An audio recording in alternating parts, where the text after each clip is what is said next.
Hey everyone, ओम नमः शिवाय and welcome back to the channel. I hope कि आप सभी ठीक होंगे और अपना भी ध्यान रख रहे होंगे और आप सभी की तैयारी भी एकदम अच्छे से चल रही होगी। और टेक्स्ट बुक पर 24 अप्रैल को टेक्स्ट बुक पर live ultimate mega mock test आया था और उम्मीद करती हूँ कि आप सभी ने ये वाला मॉक टेस्ट लगाया होगा। मैंने भी ये वाला मॉक टेस्ट लगाया था और मैंने भी 24 अप्रैल को ही लगा लिया था ये वाला मॉक टेस्ट, लेकिन एनालिसिस एक दिन बाद आएगा। तो आई होप कि आप सभी ने भी ये वाला मॉक टेस्ट लगा लिया होगा। क्या-क्या चीज़ें रहीं और ये सभी मुझे बताना। स्पेशली मुझे लगता है इसमें हिंदी वाला पार्ट भी मुझे सही लगा और मैथ भी सही दे रखी थी। रीज़निंग में ना सिर्फ़ कुछ क्वेश्चन थे जो थोड़े डिफ़िकल्ट थे, जो ऐसे थे कि इसमें थोड़ा अटक सकते हो। बाकी जीके जीएस तो मुझे आज ऐसा लगता है बिल्कुल आउट ऑफ सिलेबस थी या मेरे ही आउट ऑफ माइंड जा रही थी जीके जीएस। मतलब मेरे हद से ज़्यादा क्वेश्चन जो गलत हुए हैं वो सिर्फ़ जीके जीएस वाले पार्ट में गलत हुए हैं। मतलब ओवरऑल मिलाकर सभी सब्जेक्ट में एक ठीक-ठाक स्कोर है, लेकिन जीके जीएस को जब मैंने अलग से काउंट किया ना, तो मेरे उसमें काफ़ी सारे क्वेश्चन गलत निकले हैं। मैं आपको लास्ट में बताऊँगी कि मेरे कितने क्वेश्चन गलत थे। क्योंकि इसमें ना अलग-अलग नहीं पता चलता कि हिंदी पूरा एकदम अलग से कितने क्वेश्चन ठीक हैं या अलग से बिल्कुल आप देख पाओ कि मैथ में कितने सही हैं, ऐसा नहीं पता चलता इसके अंदर। तो मैंने लास्ट में जब मैंने सबसे देखा, क्योंकि सबसे लास्ट में दे रखा था जीके जीएस वाला पार्ट, और जब मैंने उसके गलत क्वेश्चन गिने ना, मतलब मुझे खुद यकीन नहीं हो रहा कि मेरे इतने क्वेश्चन गलत थे जीके जीएस वाले पार्ट के अंदर। चलो पहले कुछ क्वेश्चन देखेंगे कि क्या-क्या क्वेश्चन थे, कहाँ पर क्या गलतियाँ हुई है। और ये हर फ्राइडे में आता है अल्टीमेट मेगा मॉक टेस्ट, जो कि टेक्स्ट बुक का एक फ्री मॉक टेस्ट होता है, लाइव मॉक टेस्ट भी सब बोलते हैं। तो ये वाला मॉक टेस्ट लगा लिया करो। जिन लोगों ने परचेज़ नहीं कर रखा वो यहाँ पर ये वाला मॉक टेस्ट लगा सकते हैं, फ्री मॉक टेस्ट होता है। अभी पहले 4-5 क्वेश्चन देखते हैं, उसके बाद बात करेंगे कि क्या-क्या चीज़ें रही हैं। मैंने इसमें क्वेश्चन रखे थे कुछ। सबसे पहले ना हिंदी की बात करते हैं। हिंदी में क्वेश्चन था, क्वेश्चन नंबर 21वां, कि जो चाहे फिर कॉमा था, फिर करो, बस हमें तंग न करो। वाक्य के बीच में रिक्त स्थान में कौन-सा विराम चिन्ह आएगा? और मैंने यहाँ पर भी अल्प विराम ही लगाया था। यहाँ पर ये वाला क्वेश्चन मेरा गलत था, यहाँ पर अर्धविराम आना चाहिए था। क्योंकि जहाँ तक मुझे लग रहा था ना, अर्धविराम तब आता है जब थोड़े से अपोज़िट कुछ चीज़ बोल रखी हो, किंतु परंतु करके जब कुछ बोल रखा होता है, तब वहाँ पर अर्धविराम आता शायद, इसलिए मैंने यहाँ पर सिर्फ़ अल्प विराम ही लगाया था कि जो चाहे करो। फिर दोबारा से कोमा आता, मतलब ये अर्धविराम अल्प विराम आता, अर्धविराम नहीं। उसके बाद आता बस हमें तंग न करो। तो ये वाला क्वेश्चन भी मेरा गलत हुआ था। हिंदी वाले पार्ट में था ये, और 40% लोगों का ये क्वेश्चन सही बैठा था। उसके बाद एक और था, हिंदी के अंदर ना 32वां क्वेश्चन था कि कौन से विकल्प में दिए गए सभी शब्द रीतिवाचक क्रिया विशेषण के उदाहरण हैं। मैंने इसमें लगाया था ऊपर, नीचे और बाहर। ये जो 3 वर्ड दे रखे थे, ये जो है रीतिवाचक क्रिया विशेषण है। और इन्होंने सेकंड वाला बताया है केवल, कदाचित और शायद, ये वाले जो है रीतिवाचक क्रिया विशेषण है। तो मुझे थोड़ा-सा अभी भी अटपटा सा ही क्वेश्चन लग रहा था, क्योंकि रीतिवाचक क्रिया विशेषण में ना पता चलता है कैसे, मतलब कैसे कैसे का उत्तर आता है एक तरीके से। जैसे कालवाचक में पता चलता है कि कब समय का उत्तर आता है, कि कब समय के स्थान के लिए पता चलता है कहाँ पर। ऐसे इसमें ना रीतिवाचक में कैसे से, मतलब कैसे का पता चलता है, उसमें यहाँ पर दे रखा था केवल, कदाचित, शायद। तो ये क्वेश्चन मुझे थोड़ा-सा अजीब सा ही लग रहा था रीतिवाचक क्रिया विशेषण का। तो ये वाला क्वेश्चन जो था हिंदी के अंदर, मेरा क्वेश्चन गलत हुआ था। 33 सेकंड मैंने लिए थे इस क्वेश्चन को करने के लिए। उसके बाद एक उसके अंदर क्वेश्चन था, रीज़निंग में था ये क्वेश्चन, पता नहीं जल्दबाज़ी में गलत हुआ ये वाला क्वेश्चन तो मेरा। ये दे रखा था कि जो इंग्लिश के वर्ड्स दे रखे थे काफ़ी सारे, उनको एक सीक्वेंस में लगाना था, बिल्कुल अल्फ़ाबेट वाले ऑर्डर में लगाना था। ये वाले क्वेश्चन में मैंने पहले वाला लगा दिया और इसमें था सेकंड वाला ऑप्शन, ये क्वेश्चन मेरा गलत हो गया। तो ये काफ़ी आसान सा क्वेश्चन था, ये मुझे जल्दबाज़ी में गलत कर दिया बस ये।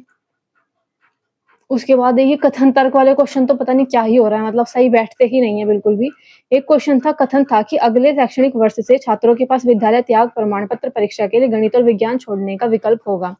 निष्कर्ष स्पष्ट था कि विज्ञान और गणित में कमजोर छात्रों को लाभ होगा, और सेकंड था कि पहले छात्रों के पास इन विषयों के बिना अपनी शिक्षा जारी रखने का विकल्प नहीं था। मैंने लगाया था कि केवल सेकंड वाला ठीक है, कि पहले ऐसा नहीं होता था, पहले मतलब सिर्फ अलग उसमें रखना पड़ता था।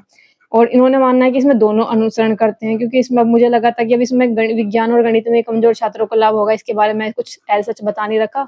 तो सिर्फ सेकंड वाला बिल्कुल सही बैठेगा, इसमें मैंने ये लगाया था। और हर बार मैं जो भी लॉजिक सोचती हूँ ना, उसके अपोज़िट ही चलते हैं, ये टेक्स्ट बुक वाले हों या फिर आरडब्ल्यू पर हो।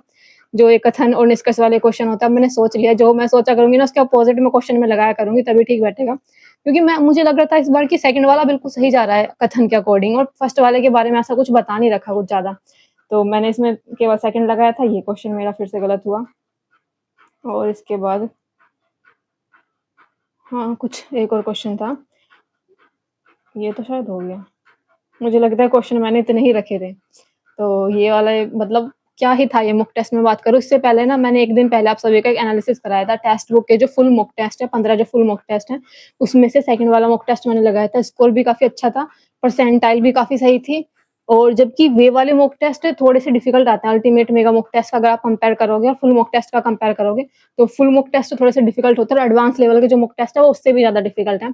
और जबकि ये वाला आसान था, फिर भी मेरा इसके अंदर स्कोर भी बहुत कम आया, परसेंटाइल भी कम थी। स्पेशली सब कुछ ये जो हुआ था ना जीके जीएस की वजह से हुआ था। मैं आपको लास्ट में बताऊँगी मेरे जीके जीएस में कितने क्वेश्चन ठीक थे। चलो अभी स्कोर देख लेते हैं, स्कोर क्या रहा था। इसमें मेरे 117 क्वेश्चन मेरे सही थे, 33 क्वेश्चन मेरे गलत थे। 150 मतलब अटेम्प्ट तो पूरे किए थे। टाइम वैसे मैंने अच्छा खासा बचा लिया था क्योंकि मेरे टाइम से हो गए थे क्वेश्चन। जीके जीएस में जो नहीं आ रहे थे, अब उसको क्या ही करती मैं, उनमें तुक्के लगा दिए थे। बाकी जो मैथ रीजनिंग में जो सब बने थे, हो गए थे वो। और स्कोर जो बना था 234 था 300 में से। एक्यूरेसी 78% थी, 1 क्वेश्चन पर मिनट था। और 680 रैंक थी 21,000 नहीं 21,000 नहीं 2,196 में से। क्योंकि मैंने ये 24 तारीख को ही लगा लिया था, यानी कि 24 अप्रैल को। तो जो रैंक वगैरह आ रही होगी ना, उसी दिन के अकॉर्डिंग और उसी टाइम के अकॉर्डिंग आ जाऊँगी। 3 बजे के बाद मैं इस मॉक टेस्ट को लगाने के लिए बैठी थी 24 अप्रैल को। तो ये जो रैंक वगैरह होगी ना, उसी टाइम के अकॉर्डिंग होगी, क्योंकि अभी कुछ लोग कमेंट करने लग जाएँगे जिस टाइम आईपी एनालिसिस करा रही है, उस टाइम तक इतने लोगों ने ये लगा लिया है मॉक टेस्ट। तो ये उसी टाइम के अकॉर्डिंग है। और अभी मैं दूसरी साइड से एक बार आप सभी को दूसरी साइड से स्कोर बता देती हूँ। तो परसेंटाइल थी 69 परसेंटाइल। और अभी जब मैंने मतलब अगले दिन मैंने इसको परसेंटाइल को देखा तो ये 71% हो गई थी, 71 परसेंटाइल हो गई थी। फिलहाल जिस टाइम पर मैंने मॉक टेस्ट लगाया था उस टाइम पर 69 परसेंटाइल थी, एक्यूरेसी 78% थी। क्वेश्चन तो पूरे अटेम्प्ट थे, 117 क्वेश्चन सही थे और 33 क्वेश्चन मेरे गलत थे। और जब मैंने इस वाले मॉक टेस्ट के मैंने डैशबोर्ड, वो जो लीडर बोर्ड होता है जिस पर दिखाता है कि सभी बाकी लोगों का कितना स्कोर हुआ है, तो मैंने देखा वहाँ पर 300 में से 300 वाले भी काफ़ी लोग थे। आई थिंक 3-4 शायद काफ़ी लोग थे 300 में से 300 वाले भी। और जो 24वीं और 25वीं जो रैंक थी ना, उस पर आई थिंक स्कोर आते-आते 264 के करीब हो गया था। तो मतलब मॉक टेस्ट तो सही दे रखा था, ये स्पेशली जीके जीएस वाला पार्ट। तो जब मैंने अपने लास्ट में मैंने स्कोर अभी आप सभी को बता दिया क्या स्कोर रहा मेरा। अब मैं बताती हूँ कि जीके जीएस में क्या स्कोर था मेरा। जीके जीएस में मैंने जब लास्ट में गिनती करना शुरू किया ना कि कितने गलत देखे थे मैंने ये नहीं देखा मेरे कितने सही है, मैंने गिना कि गलत कितने हैं मेरे। और आई थिंक मेरे 23 या 24 क्वेश्चन मेरे उसमें गलत निकले। मतलब देख रहे हो आप कितना, मतलब जीके जीएस के अंदर कितना बुरा हाल है। मतलब ठीक भी आ जाता है स्कोर, लेकिन इस वाले में नहीं आया क्योंकि मुझे तो बहुत ही ज़्यादा डिफिकल्ट लग रही थी जीके जीएस। मतलब थोड़ी-सी भी चीज़ें कुछ वैसे नहीं पूछ रखी थी, स्टैटिक जीके में से कुछ पूछ रखा हो। सब ऐसा लग रहा था कि जैसे या तो करंट अफेयर का पार्ट है सारा चीज़ें। मतलब बहुत जीके जीएस का तो मैं बात करूँ, मतलब बस ऐसा था कि वो सब कुछ सर के ऊपर से ही गया था सही में ही। तो ये रहा था पूरा इस वाले मॉक टेस्ट में मेरा स्कोर। ख़ैर आप सभी का स्कोर क्या रहा बता देना। और जीके चेस के लिए प्लीज़ कोई कुछ सजेस्ट करना चाहो तो प्लीज़ बता देना कि कहाँ से मैं चीज़ें पढूँ जो मेरा थोड़ा बहुत स्कोर इम्प्रूव होए। एटलीस्ट 25 तो आ जाए बस, 25 तक भी अगर मेरा जीके चेस में स्कोर बन जाता है ना, तो मुझे लगेगा एक ठीक-ठाक स्कोर चल रहा है जीके चेस के अंदर। लेकिन 25 से कम, इसमें तो शायद मुझे लगता है मेरा बस 14-15 क्वेश्चन ही ठीक होंगे, इस वाले जीके चेस वाले पार्ट के अंदर तो, क्योंकि कुछ ज़्यादा ही डिफ़िकल्ट दे रखी थी इसके अंदर जीके चेस। खैर स्कोर तो मेरा यही रहा था, बाकी आप सभी का क्या स्कोर रहा है इस वाले मॉक टेस्ट के अंदर बता देना। बाकी कुछ पूछना हो, कुछ बताना हो और यूपी टेट के रिगार्डिंग किसी के कमेंट आते रहते हैं, तो कुछ पूछना हो तो आप सभी को कमेंट कर देना। बाकी मिलते हैं नेक्स्ट वीडियो में, तब तक के लिए bye bye, take care and Radhe Radhe.